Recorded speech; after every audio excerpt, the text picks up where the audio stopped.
Greetings, everyone, and welcome. It's Sunday once more, which means it's time for another episode of the Captain's Table. Over the last week, I've been quite busy and quite stressed with work. But I'm not the only one. My coworkers are and have been also quite busy and quite stressed with work. Specifically, the reasons are that primarily our supervisor flew out of country to go visit family over the long weekend, taking a whole week off. The problem with that is that, well, the way our work is set up, he's the only one who has all of the personal contact info for our various vendors and services. He needs to reach them. He can through text message and straight up email, and they respond to him quickly. If myself or my coworker needs to, we have to call their main company line and hope they either answer or leave a voicemail specifying where we are and that they remember, oh yes, we're a very large and important contract. Now, the reason I mention this is because we had not one, but two separate situations involving units that had move-ins slated for them. But unfortunately, because of the tight timetables associated and the fact that, once more, supervisor jetted off, we found ourselves in a situation where we basically had vendors who either didn't show up and do what they were supposed to when they were supposed to, or were never called and scheduled in the first place, couldn't get in when we needed them to. This resulted in a lot of stress, hoping and praying that these vendors would show up for these very expensive apartments that needed to be cleaned or carpet cleaned, in some cases both. Additionally, during this last week, for at least one day, we were gone. All of us in the maintenance department were gone for an off-site motivational meeting for 4 hours. So of an 8-hour workday, half of it we spent somewhere else.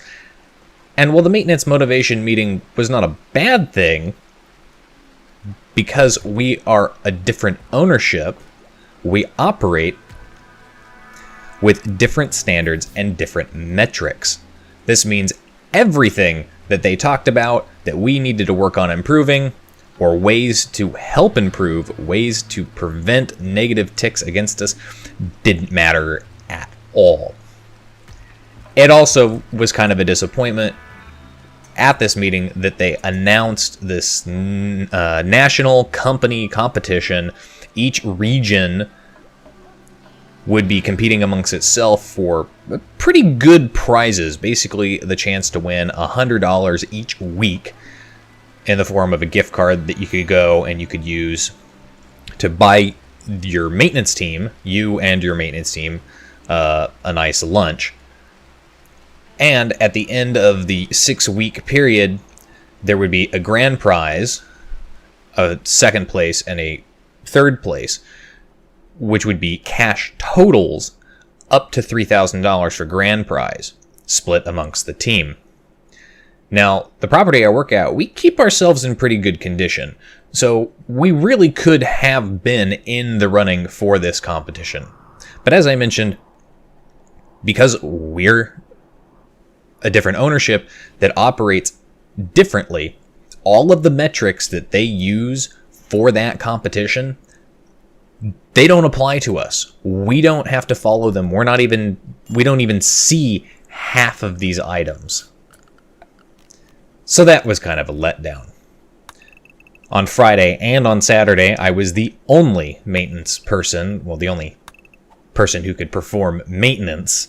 We did have our groundskeeper, our porter, on Friday, which was a good thing because, once more, had to sit around and had to wait for vendors to show up. And when the vendors finally did show up, at least one of them showed up with the wrong equipment to do the job that we requested and didn't have enough time to complete the job as requested. So he has to come back, partly redo half of the job with the correct tool and complete the rest of the job.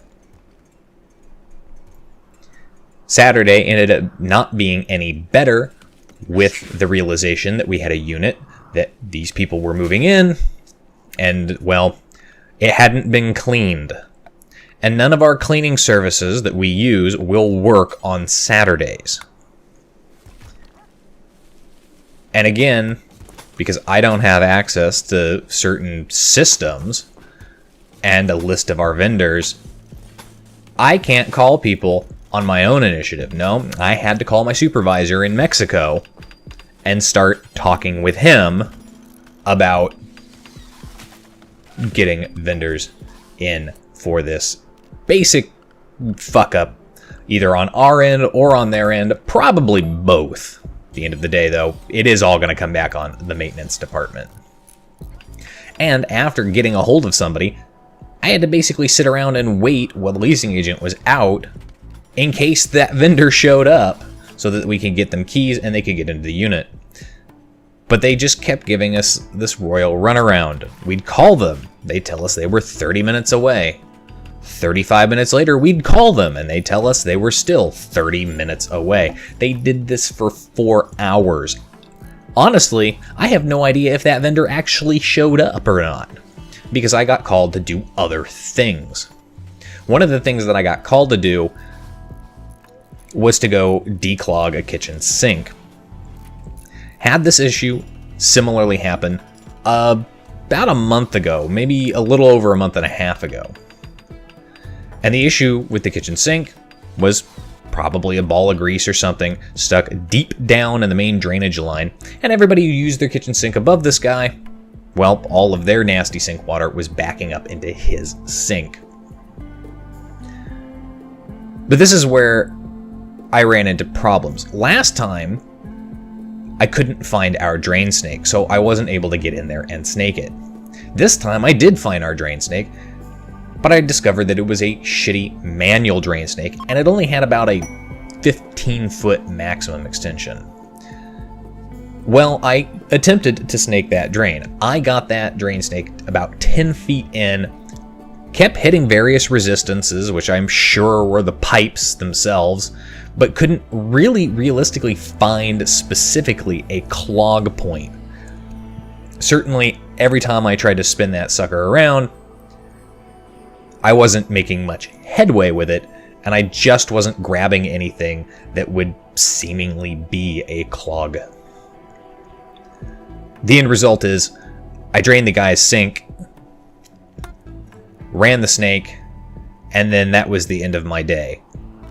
But I knew that guy would probably end up having to call the emergency line in the middle of the night saying his sink was overflowing. And sure enough, not 30 minutes after leaving work, the leasing agent sent me a text message telling me, hey, this guy's back down here saying his sink is still broken. And the on-call guy had to go in and take care of it. I was almost tempted to preemptively send him a message going, this is what I did in that unit. Here's where the drain snake is located. Didn't matter anyway, had to tell him that. At the end of the day. Anyway, not sure if it got fixed or not. I'm kind of hoping he was able to get it fixed, but at the same time, I'm kind of hoping he wasn't able to get it fixed, because then that just vindicates my stance of I tried, I couldn't get it to go, and it's the same as last time. We don't have a good enough tool for it. 15 feet clearly wasn't enough to find this clog this time around. And the reason that comes up is because, well, the manager is going to get pissy if we have to call a plumber out, especially on a holiday weekend, to do that for us. Because she's of the opinion that well, we have the tools. This is why we pay you. You do it.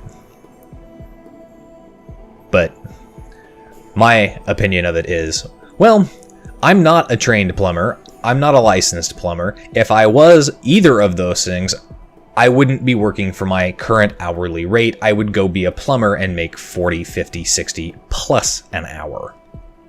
I'd make a lot more money too. It'd be a lot nastier, but I'd make a lot more money. Maybe a career change is in order. But at the end of that shit show of a day, I did, at the very least, get to go downtown and have a lovely dinner and some drinks with fellow World of Warships-minded peoples. Met up with several fellow community contributors at this restaurant where the party was to be taken place. It was an unofficial, official after party for World of Warships. Specifically, I think Feminelli only published on the forum. And so the turnout was only about 16 to 20 people, which worked out really well for us because we were able to get kind of half of a more private room and, you know, be boisterous and loud and socialize. It wasn't, though, that we were just down there to have drinks and socialize. There were prizes to give away. And Feminelli got an idea from one of the other community contributors to give away some of these items that she had brought, including a couple of very, very nice high-end World of Warships pins. And these pins are the heroic achievements that you can get, like the Kraken Unleashed and the High Caliber. Really, really beautiful. As well as, I think, a couple of Alabamas to give away. And it was suggested to her that she use World Warships trivia as a way to do it. Kind of a somewhat fair way to do it. Not quite, 100% fair because, I mean, there were 3 community contributors there and 2 super testers and a couple of people who'd been playing since the alpha. So those of us who have a lot of battles and played the game a lot, well, we tend to hold most of the knowledge compared to somebody who might have shown up who was a more casual player. However, we community contributors did, for the most part, restrain ourselves on certain aspects, especially the prize for the Alabama. She had 2 of those codes to give away. Since we have an Alabama, we're not going to play for it, although we did know the answers for both of those questions. Where this trivia actually ended up getting kind of funny was when Fem rolled up with the Dreadnought pin to give away. And she goes, "What is the only nation ship line right now in the game that you cannot earn a Dreadnought with?" My first response is the Pan-Asia line. Other people had that response as well.